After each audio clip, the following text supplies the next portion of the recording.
बड़ी खबर के साथ वक्फ बोर्ड को लेकर अरशद मदनी की तरफ से बड़ा बयान दिया गया है। वक्फ बिल पर अरशद मदनी की तरफ से भड़काऊ बयान दिया गया है, जिसमें अरशद मदनी कहते हुए नजर आ रहे हैं कि मुसलमानों को खत्म किया जा रहा है बोर्ड से।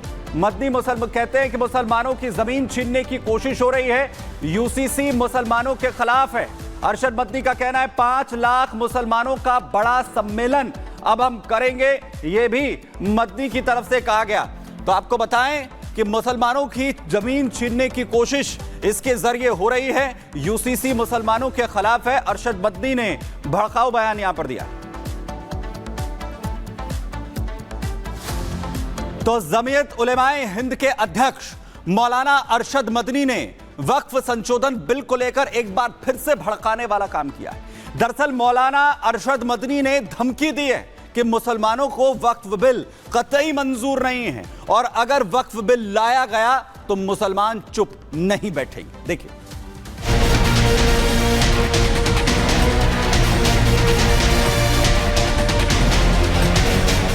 मुसलमान और इस्लाम पर चोट दे रहे हैं।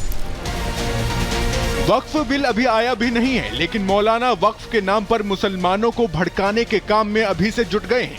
मुसलमानों को वक्फ बिल के खिलाफ उकसाने का काम कैसे किया जा रहा है, जब इसे आप सुनेंगे तो आप भी हैरान परेशान रह जाएंगे। दरअसल वक्फ संशोधन बिल का विरोध करने के लिए मौलाना अरशद मदनी अगले महीने आंध्र प्रदेश में 5 लाख मुसलमानों का बड़ा सम्मेलन करने जा रहे हैं। इस सम्मेलन में मुसलमानों को वक्फ संशोधन बिल का विरोध करने के लिए उकसाया जाएगा। कौन 500 साल पुराने कागजात ला करके पेश कर देगा? कानून ये था कि जो मस्जिद बनी है, जो वक्फ पर बनती है, वो वक्फ है। आपको क्या दर्द है? क्या आप उस वक्फ को खत्म करते हैं? इसका मतलब है मुसलमानों की जमीन को हड़प करना चाहते हो, हराम खाना चाहते हो, इसलिए उन्हें औकाफ को हड़प करना चाहते हो। हम इसको कबूल नहीं करते। जमीयत उलेमाए हिंद का असली प्लान मोदी सरकार पर दबाव डालने का है। मौलाना के इस प्लान को आप इस बात से भी समझ सकते हैं कि एक तरफ तो मौलाना 5 लाख मुस्लिमों को इकट्ठा कर रहे हैं, तो दूसरी तरफ मोदी सरकार के सहयोगी मंत्रियों और पार्टियों को भी सरकार के खिलाफ करना चाहते हैं। दरअसल मौलाना अरशद मदनी चाहते हैं कि वक्फ संशोधन बिल के खिलाफ मुसलमान जो लड़ाई छेड़ने वाले हैं, उसमें मोदी सरकार के मंत्री और सहयोगी दल भी शामिल हों। मौलाना अरशद मदनी ने तो बिहार के मुख्यमंत्री नीतीश कुमार, केंद्रीय मंत्री चिराग पासवान और आंध्र प्रदेश के मुख्यमंत्री चंद्रबाबू नायडू से भी अपील की है कि वो भी वक्फ संशोधन बिल के खिलाफ जमीयत उलेमाए हिंद का साथ दें। चंद्रबाबू नायडू, मैं उनको दावत दूं और वो जमीयत उलेमाए हिंद की दावत को कबूल करें।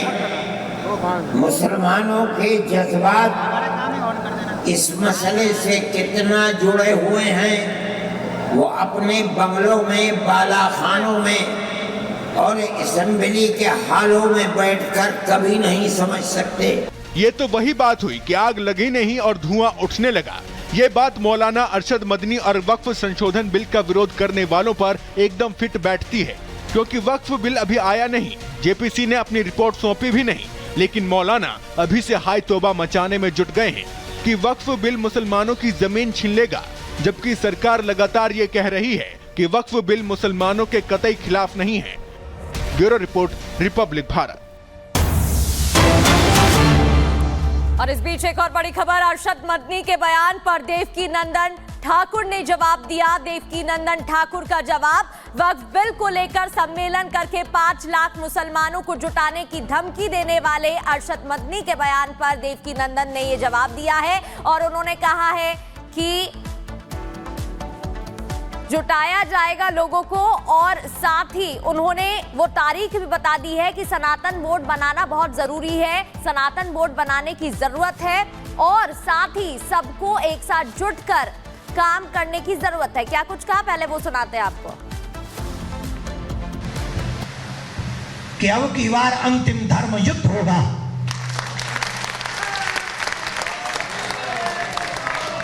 और महाराज जी आपने कहा कि भीरू मत बनना, पीछे मत हटना। मैं आपके चरणों की शपथ खा के कहता हूं, जब तक अपने इस निर्णय को या तो वक्फ बोर्ड मिटाना होगा या फिर सनातन बोर्ड बनाना होगा, और इसके लिए जो कुर्बानी देनी पड़े महाराज जी। और जब पीछे आऊं, अगर मैं मुड़ जाऊं पीछे, मैं आपको अधिकार देता हूं कि तलवार से मेरा सर अलग कर देना, यह अधिकार आपको है। और यह आवाज मेरी नहीं है, मेरी आत्मा की है। मुझे शरीर से कुछ नहीं चाहिए, मुझे बहुत दिया मेरे सरकार ने, नाम, धन, यश, वैभव, प्रतिष्ठा, ऐसा कुछ नहीं है जिसे मेरे ठाकुर जी ने मुझे न दिया हो। लेकिन अब समाज को लौटाने की बारी है, अब देश को लौटाने की बारी है, समाज पर न्योछावर होने की बारी है महाराज जी।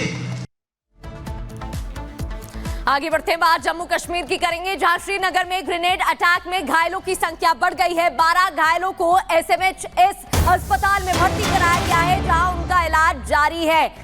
तो संडे मार्केट के पास ये ग्रेनेड अटैक हुआ था, जिसके बाद घायलों की संख्या बढ़ गई है। घटनास्थल के आसपास का जो CCTV फुटेज सामने आया है, उसकी तस्वीर भी आपको दिखा रहे हैं, और साथ ही अन्य CCTV फुटेज भी खंगालने की कोशिश टीम कर रही है। एजेंसियां लगातार जुटी हुई है और सर्च ऑपरेशन भी तेज कर दिया गया है। तो इस अटैक के बाद आपको बता दें कि CCTV फुटेज खंगाले जा रहे हैं। 12 लोग घायल बताए जा रहे हैं, जिनको SMHS अस्पताल में भर्ती कराया गया है, जहां उनका इलाज जारी है।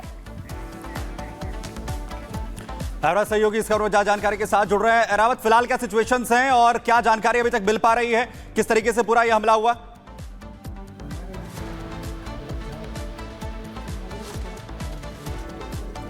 एरावत, आवाज आ रही है आपको? एरावत के पास अब यहां पर चलें, लेकिन श्रीनगर में जिस तरीके से बड़े अटैक को यहां पर अंजाम यहां पर दिया गया है संडे मार्केट में, जिसके बाद चारों तरफ हड़कंप मच गया, कई लोगों के घायल होने की जो जानकारी है वो सामने आ रही है, वहीं घायलों की जो संख्या है वो भी बढ़ गई है। 12 घायलों को SMHS अस्पताल में फिलहाल भर्ती कराया गया है। रेडियो स्टेशन के पास इस अटैक को अंजाम दिया गया, जहां पर संडे मार्केट के पास ये ग्रेनेड अटैक जो है वो किया गया है। इसके बाद जो सुरक्षा एजेंसियां पूरी तरीके से अलर्ट मोड पर आ चुकी हैं। CCTV फुटेज भी पूरे इलाके की यहां पर खंगाली जा रही हैं। सुरक्षा एजेंसियां लगातार CCTV फुटेज के जरिए इस पूरी घटना को आखिर किस तरीके से अंजाम दिया गया, इसे लेकर जांच शुरू यहां पर कर दी गई है। दरअसल ग्रेनेड अटैक ये बताया जा रहा है संडे मार्केट के पास, श्रीनगर में लाल चौक के पास, जहां इस पूरे हमले को अंजाम यहां पर दिया गया। SMHS अस्पताल में फिलहाल 12 जो घायल हैं उन्हें भर्ती कराया गया है, वहीं घायलों की जो संख्या है वो भी बढ़ती हुई नजर आ रही है। उधर बात करते हैं झारखंड के विधानसभा चुनाव की, जहां पर चुनावी समर में सियासी युद्ध का की शुरुआत जो है वो पूरी तरीके से हो चुकी है। सभी पार्टियां पूरे जोर शोर से अपनी ताकत इस वक्त दिखाती हुई नजर आ रही हैं। आज बीजेपी की तरफ से अपने संकल्प पत्र को जारी किया गया है, जिसमें UCC लाने का भरोसा खुद गृह मंत्री अमित शाह की तरफ से संकल्प पत्र के जरिए दिया गया है। देखिए,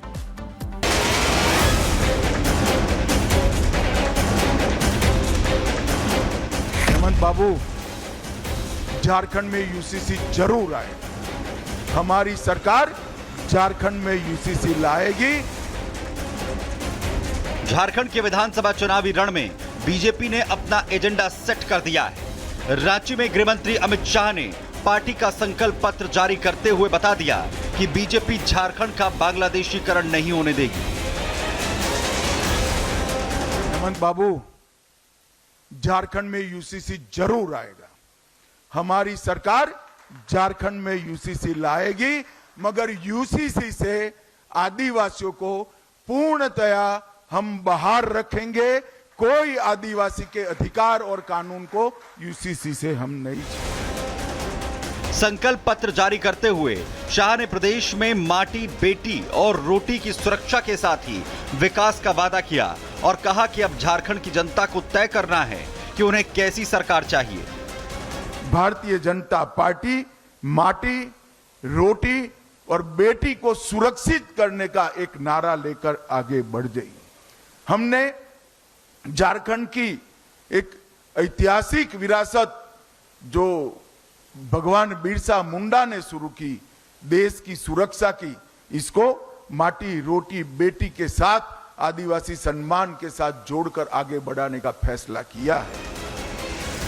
अब बारी दूसरों से खुद को बेहतर बताने की थी, तो गृह मंत्री शाह ने प्रदेश की जनमानस को खटाखट अंदाज में यह भी बताया कि क्यों झारखंड में बीजेपी की सरकार जरूरी है। हेमंत सोरेन सरकार वादा खिलाफी की सरकार रही है। 5 लाख नौकरियां देने का वादा फूस हो गया। ना तक उत्तर बेरोजगारों को 7,000 का बेकारी भत्ता देना था, वो भी नहीं दिया। हर गरीब को 72,000 रुपया खटाखट देना था, वो भी नहीं हुआ। किस मुंह से आप युवाओं से, गरीबों से, विधवाओं से, माताओं से वोट मांगने जाओगे? मैं तो समझ ही नहीं।